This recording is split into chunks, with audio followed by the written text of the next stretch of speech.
فرمایا کہ وَمِنَ النَّاسِ مَن يَشْتَرِي لَهْوَ الْحَدِيثِ، اور لوگوں میں سے بعض وہ ہیں جو کھیل کود کی باتیں خریدتے ہیں، لِيُضِلَّ عَن سَبِيلِ اللَّهِ بغیر علم، کہ وہ اللہ کی راہ سے بہکا دے بغیر علم کے، بغیر سمجھے، وَيَتَّخِذَهَا هُزُوًا، اور اللہ کی باتوں کو مذاق بنا لے، اولئک لہم عذاب مہین، یہ وہ لوگ ہیں جن کے لیے ذلت کا عذاب ہے۔ تو عزیزان محترم، اس آیت کا مفہوم میں نے آپ کے سامنے عرض کر دیا کہ لوگوں میں سے بعض وہ ہے جو کہ کھیل کود کی باتیں خریدتے ہیں تاکہ وہ لوگوں کو اللہ کی راہ سے بہکا دیں اور وہ اللہ کی راہ کو مذاق بنا دیں۔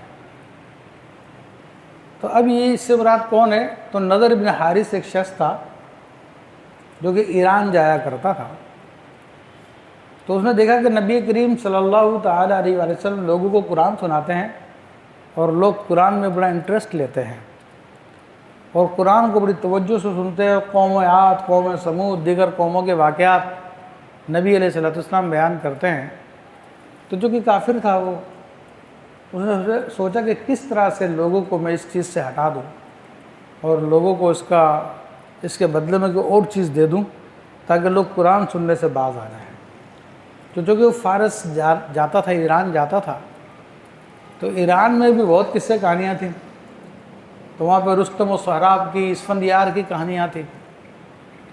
تو وہ شخص وہاں سے کہانیاں خرید کے آ گیا، وہ کہانیاں لے آیا خرید کے اور لوگوں کو وہ کہانیاں سنانی شروع کر دی۔ تو اب لوگ اس کی باتیں سننے لگ گئے۔ تو اللہ تبارک و تعالیٰ نے اس شخص کا رد فرمایا کہ لوگوں میں سے وہ ہے بعض جو کھیل کود کی باتوں کو خریدتے ہیں تاکہ بغیر علم کے لوگوں کو اللہ کی راہ سے بہکا دے اور اللہ کی راہ کو مذاق بنا لیں، تو ان کے لیے ذلت کا عذاب ہے۔ ایک معنی تو میں نے آپ کے سامنے بیان کر دیا۔ اب یہ آیت طیبہ جس میں فرمایا گیا کہ وہ کھیل کی باتیں خریدتے ہیں، تو اکثر مفسرین صحابہ کرام نے اس کے بارے میں بیان فرمایا اس سے مراد گانا ہے، گلوکاری ہے، آلات موسیقی ہے۔ تو اس کے حوالے سے انہوں نے پھر احادیث لکھی اور بتایا کہ یہ کھیل کود سے مراد یہاں پر یہ گانا باجا ہے، تو جو اس میں پڑھتا ہے تو وہ لوگوں کو اللہ کی راہ سے گمراہ کرتا، خود بھی گمراہ ہوتا ہے اور وہ اللہ کے دین کو مذاق بنا لیتا ہے۔ تو اس حوالے سے اس آیت کے تحت علماء نے بڑی طویل گفتگو فرمائی اور اس میں حضرت علامہ غلام رسول سعیدی رحمۃ اللہ تعالیٰ علیہ، اللہ تعالیٰ انہیں تمام اہل سنت کی طرف سے، تمام اسلام کی طرف سے، مسلمان کی طرف سے جزا خیر عطا فرمائے، اور انہوں نے بڑی اچھی گفتگو فرمائی اس کے تحت۔ تو جس کا خلاصہ یہ ہے کہ انہوں نے گفتگو کی قوالی جائز ہے نہیں ہے، دیگر ساری چیزیں اس کے بارے میں فقہاء کرام کے اقوال لکھے، اعلیٰ حضرت فاضل بریلوی رحمۃ اللہ علیہ کے اقوال لکھے۔ تو اس میں انہوں نے یہی بات بیان فرمائی کہ جو قرآن و حدیث کا خلاصہ یہ ہے کہ اگر گانا یا گلوکاری ایسی ہے کہ جو شرعاً جائز نہیں ہے، عورتوں کا ذکر ہے، حسن کا ذکر ہے اور دیگر باتیں ہیں، تو وہ اسی آیت کے تحت آتی ہیں۔ اور اگر کوئی گانا یا قوال یا جو بھی ہے، کوئی قول یا شاعری ایسی ہے کہ جس کے اندر دنیا کی طرف رجحان نہیں بلکہ آخرت کی طرف رجحان دلایا جاتا ہے اور وہ آلات موسیقی سے پاک ہو، صرف اس کے اندر دف وغیرہ ہوں، تو وہ شرعاً جائز ہے۔ اور ہمارے فقہا تو چونکہ دف سے بھی منع فرماتے ہیں تو اس سے بھی گریز کیا جائے۔ جس طرح کہ ہمارے یہاں پہ نعت خوانی ہوتی ہے الحمدللہ، تو وہ عموماً دف سے بھی پاک ہوتی ہے اور اس کے اندر جو باتیں ہوتی ہے وہ دنیا کی طرف مائل کرنے والی نہیں ہوتی بلکہ اللہ کے حبیب صلی اللہ علیہ وسلم کی طرف مائل کرنے والی ہوتی ہے، اللہ تبارک و تعالیٰ کی طرف مائل کرنے والی ہوتی ہے۔ اور سننے میں ایک بات کی چند ایک احتیاطیں ہیں کہ اس میں پڑھنے والا کو امرد لڑکا نہ ہو، نہ کوئی عورت ہو، کہ امرد لڑکا وہ ہوتا ہے جو جس کے بھی داڑھی نہ نکلی ہو، خوبصورت ہو، تو اس کو بھی منع کیا جائے گا کہ وہ بھی نہ پڑھے، جس کی طرف لوگوں کی شہوت پیدا ہو سکے تو اس سے منع کیا جائے گا۔ اس طرح عورت ہے اس کو بھی منع کیا جائے گا کہ مردوں کے بیچ میں نہ پڑھے۔ کہ تمام کے تمام شرائط کے ساتھ انہوں نے اجازت دی، مگر کھلی چھوٹ نہیں ہے۔ جس طرح کہ آج ہمارے یہاں پہ قوالیاں کی جاتی ہے تو شرابی قوال بیٹھے ہوتے ہیں اور سننے والے بھی بہت سارے شرابی ہوتے ہیں، اور معاذ اللہ وہ قوالیاں اس قسم کی ہوتی ہیں کہ جن میں کفر و شرک داخل کر دیا جاتا ہے، اور دیکھا کہ پیروں کو سجدے کیے جاتے ہیں، عجیب قسم کی حالت بنائی جاتی ہے، تو وہ کسی صوفی کے نزدیک بھی جائز نہیں ہے، نہ کسی فقیہ کے نزدیک جائز ہے۔ وہ سب کا سب جہنم کا سودا ہے اور جہنم کی طرف لے جانے والے کام ہیں۔ ہاں ان تمام بری باتوں سے پاک ہو اور آلات موسیقی سے بھی پاک ہو تو پھر ایک حد تک بھی اجازت ہے۔ یہ مختصر سی گفتگو میں نے اس کے حوالے سے کی۔ تو اللہ تعالیٰ فرماتا ہے کہ وَإِذَا تُتْلَىٰ عَلَيْهِ آيَاتُنَا۔ اچھا اس میں ایک اور بھی بات میں وضاحت کر دوں کہ تقریباً صوفیہ کرام کا یہی موقف ہے، اور خود خطب الأقطاب غوث الاغواث سیدنا امام ابو الحسن علی الشاذلی رحمۃ اللہ علیہ فرماتے ہیں کہ ایک مرتبہ ایک مرید آیا، اس نے کہا کہ حضرت مجھے اجازت دیں کہ میں محفل سما میں جانا چاہتا ہوں۔ تو آپ فرماتے ہیں مجھے بڑا افسوس ہوا، تو پھر میں نے اسی عالم میں اپنے استاد کو دیکھا۔ ان کے استاد عبدالسلام ابن مشیش وہ خود اپنے زمانے کے قطب تھے، تو ان کے ایک ہاتھ میں قرآن و حدیث اور دوسرے ہاتھ میں اشعار کے صفحات تھے، اور آپ نہایت تمسخرانہ انداز میں فرما رہے تھے کہ جو لوگ اس قرآن و حدیث کو چھوڑ کر ان شاعروں کے کلام میں لگ جاتے ہیں تو وہ لوگ گمراہ ہو جاتے ہیں، اور یہ لوگ اپنی نفسانی خواہشات کو پورا کرنے کے لیے قرآن و سنت کو چھوڑ کر ان چیزوں میں لگ جاتے ہیں، اور اس میں ایسے جھومتے ہیں جس طرح کے بچے جھومتے ہیں،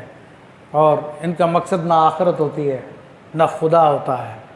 صرف یہ اپنے نفسانی خواہشات کو پورا کرتے ہیں۔ تو امام شاذلی رحمۃ اللہ نے اپنا موقف اس میں بیان کر دیا۔ ہاں حضرت خواجہ خواجگان غریب نواز رحمۃ اللہ علیہ کے بارے میں مشہور ہے کہ وہ ایسا سنا کرتے تھے، وہ بالکل غلط ہے یہ۔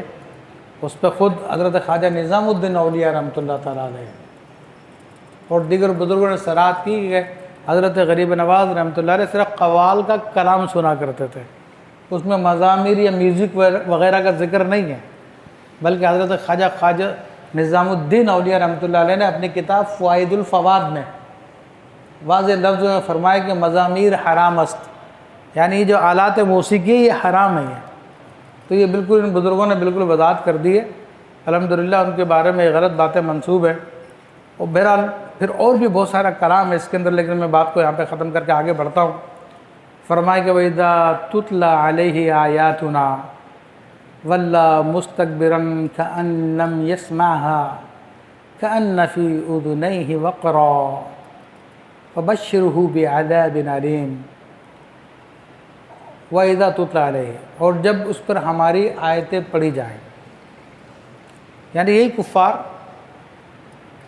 یہی جو کھیل کود کے عادی ہیں، جب ان پر قرآن کی آیتیں پڑھی جاتی ہے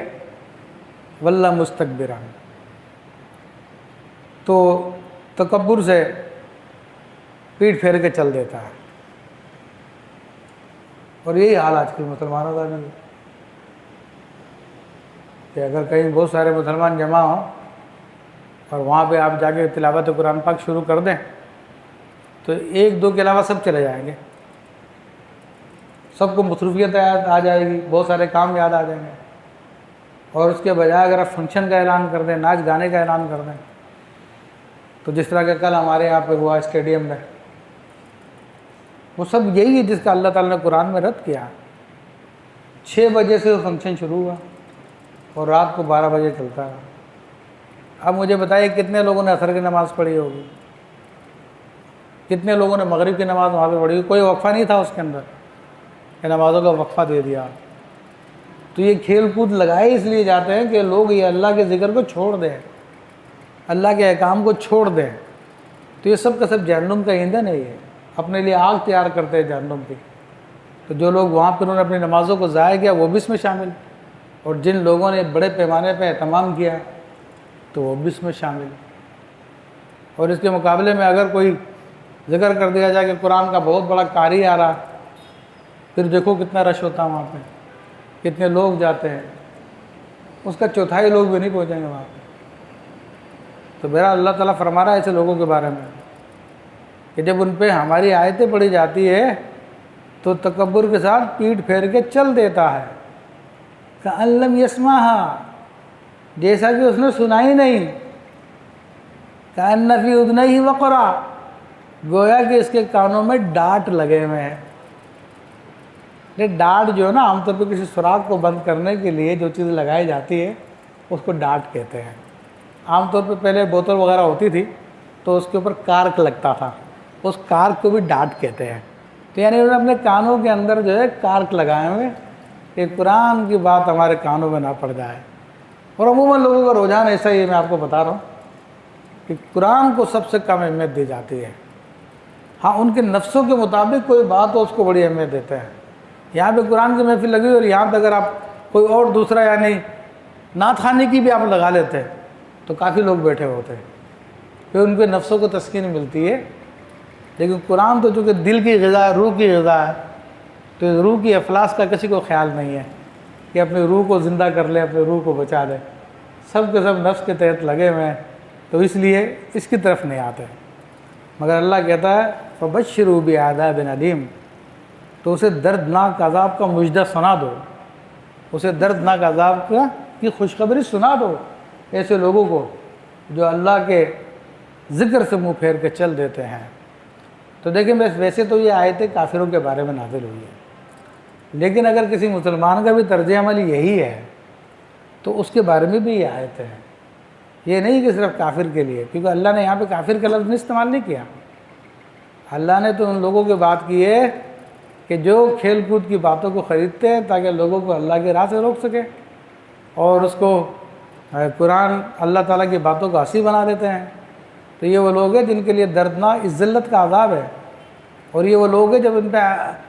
آیتیں پڑھی جاتی ہیں ہماری تو تکبر کے ساتھ پیٹھ پھیر کے چل دیتے ہیں، گویا کہ انہوں نے سنا ہی نہیں، گویا کہ ان کے کانوں کے اندر ڈانٹ لگے ہوئے ہیں، تو ان کو دردناک عذاب کی بشارت دے دی تھی۔ تو بشارت تو خوشی کی بات کو کہتے ہیں، لیکن یہ اللہ ان پہ طنز فرما رہا ہے، یہ اللہ تعالیٰ ان پہ طنز فرماتے ہوئے کہہ رہا لو جہنم کی بشارت لے لو تم۔ تو یہاں پہ کسی کافر کا ذکر نہیں کیا، یہ آیت مطلق ہے یہ۔